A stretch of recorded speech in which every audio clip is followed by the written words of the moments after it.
wasn't a great player, but he was a very good college player. Correct. And they were able to beat Ohio State in the championship game, just wiped them out 41-14.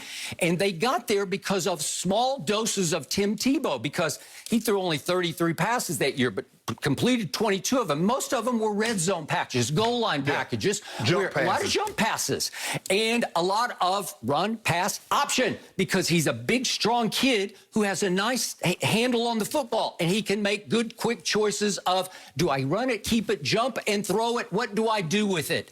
And because of that, he also ran it 89 times for 469 yards as a freshman at Florida, and it contributed to a dynamic package that helped them go win the national championship. So to me, you're missing the boat. He will not line up as a true tight end. He won't be split out. He maybe occasionally he'll be in the slot, but he's going to be an H-back, mostly lining up in the backfield in very small doses. I'm going to say he might throw it a couple of times a game on run-pass options. So he's going to be might Taysom keep Hill. it.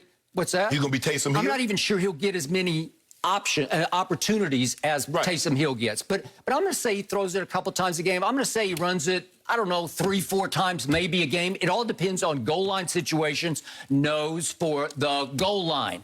And just the rub-off effect. Nobody understands the contagious football charisma of Tim Tebow, the force of competitive nature that he is, better than Urban Meyer understands it. And he knows that just having him on the field, having him in the locker room, having the presence of Tim Tebow will ignite and inspire younger players. They know about his mystique. They know what happened. They're not too young to understand. The 50th guy on the roster ain't rubbing off on anybody. Hey, it's not happening. He will make plays for this team.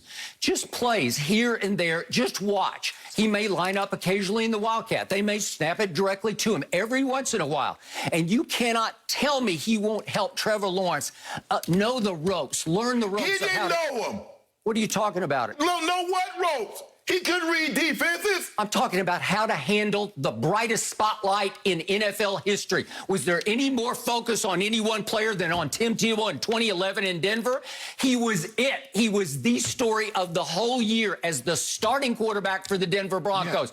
Nobody knows like just the gravity, the magnitude of spotlight better than Tim Tebow. He can help. And furthermore, he can take a little pressure, a little bit of the attention off Trevor Lawrence in a good way early on to let him ease into the job. Think about this, Skip. Urban Meyer gets the job, his first job as the NFL head coach. He gets arguably one of the Mel Kiper says he's the 4th-rated quarterback that has ever graded in 43 years of doing it. And one of your big acquisitions, you signed Tim Tebow. Really? Yeah, really. After 6 years of being away from the game, after 9 years of not playing in a regular season game, this is what you do. I want to make a quick point here that's very important. It's not like Tim Tebow went away from competitive sports, because he has been fighting his butt off for the last 5 years to play the sport of baseball, where he had been out for 11 years, started completely over, and amazingly made the all-star team at AA. Amazingly made it all the way last year to AAA. Amazingly was on course to be with the Mets this year in spring training. And then what happened? He knew what happened. His head coach from Florida got the job at Jacksonville. That's what happened. Hold on. You mean to tell me you're that close? You scratched and clawed. You've been at this His since... first love was always football. He said it from the start. I get all that. He was forced to play baseball. No, he wasn't forced. No, his inability to play the quarterback position forced him to go to another trade. Exactly. And he thought he was that good of an athlete that he could switch sports after not playing a sport for over a decade, and now he comes back. Skip, you told me, you said the NFL turned his back on him. So they still did. So why is he back?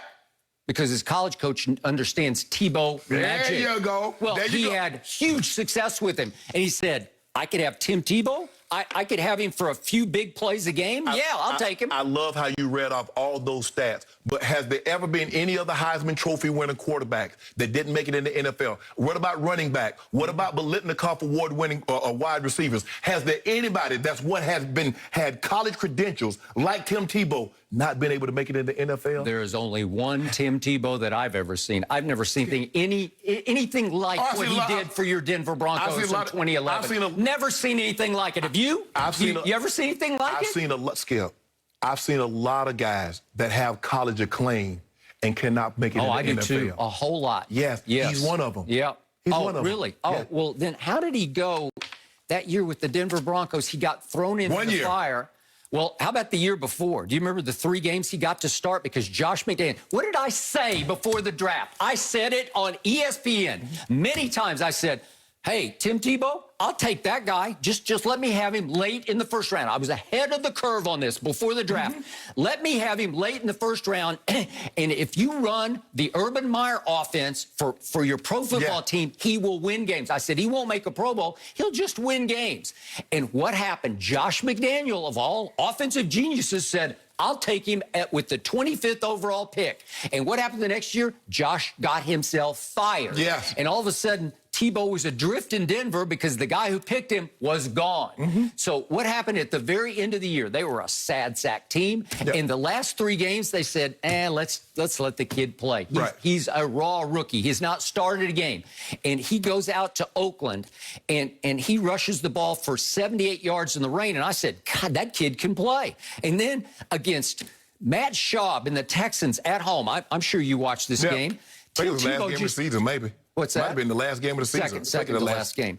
Tim Tebow, that game, threw for 308 yards. I thought he outplayed Matt Schaub, and he took the Denver Broncos on a late drive of 81 yards in 12 plays, and he scored on his own from the 6-yard line, nose for the goal line, to win the football game 24-23. And that led to a San Diego game that he rushed for 94 yards, and I said, he kept it close all the way, and I said, you know what? He can play. So what happens the next year? New regime. Your man, John Elway. John Fox is the head coach. And what do? Oh, we love Kyle Orton. Let's go. We hate this Tebow kid. He can't play. Not a good practice player. Never impressed anybody in practice. You can ask Urban about that at Florida. And they fell to 1-4 with Kyle Orton. And finally, John Elway said, let's just get this over with. They're clamoring for Tebow. Let's show them just how bad Tebow is. So they go to Miami, and they win in overtime. And Tebow commences to have the #1 QBR in the NFL over the last 5 minutes of the games he starts from there on. And he goes 7-4 in the regular season. And that was pretty good, because that was the 7th best starting quarterback record that year. 7-4 was pretty good. And guess what? They rallied to win the division. And guess what? He turned the Broncos into the #1 rushing attack in pro football, because they went to ride and decide. Read option with Willis McGahee. Willis rushed for 1,194 yards, and Tebow threw in 660 rushing yards in just 11 games. And it was a joy to watch, because they were keeping games close, because they would just run, and then Tebow would make plays to win the game. So in order to play that style of football, what must the defense be?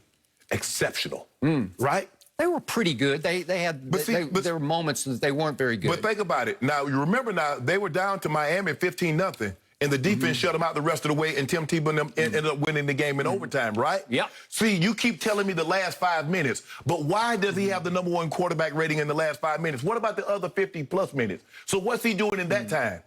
Well, they mostly ran the footballs. So was Tim Tebow running the ball? Yeah, a lot. Yeah. And do you remember that Thursday night game against Rex Ryan's Jets? Do you remember this on national TV? Could we see the run that won the game? Do you remember this? Yes. He's rolling out. He can move a little bit now. I'm not saying he's a great runner, but he's pretty good. And all of a sudden, he's in the end zone at the buzzer. He just keeps it and keeps it and keeps it. Safety took a bad angle on the blitz, cut inside, and there was nobody home. And he just runs it for a touchdown that wins the game. It's Tebow magic. It's what he does. It's what he will do occasionally for the Jacksonville Jaguars next year. So as a tight end, you know, I'm fairly good tight end, but have a little knowledge of this. I mean, tight end got to catch the football. Okay. Hey, Jim, I don't think he'll ever line up at tight end. Jim, he got to catch the football at some point, whether he line up there or not. Hey, Jim, we got any footage of Tim Tebow running a route, possibly catching the football? Tebow is right. That's Tim Tebow. Now Tebow in motion. Sanchez looking that way. Now, I don't know if anybody knows this, but when they throw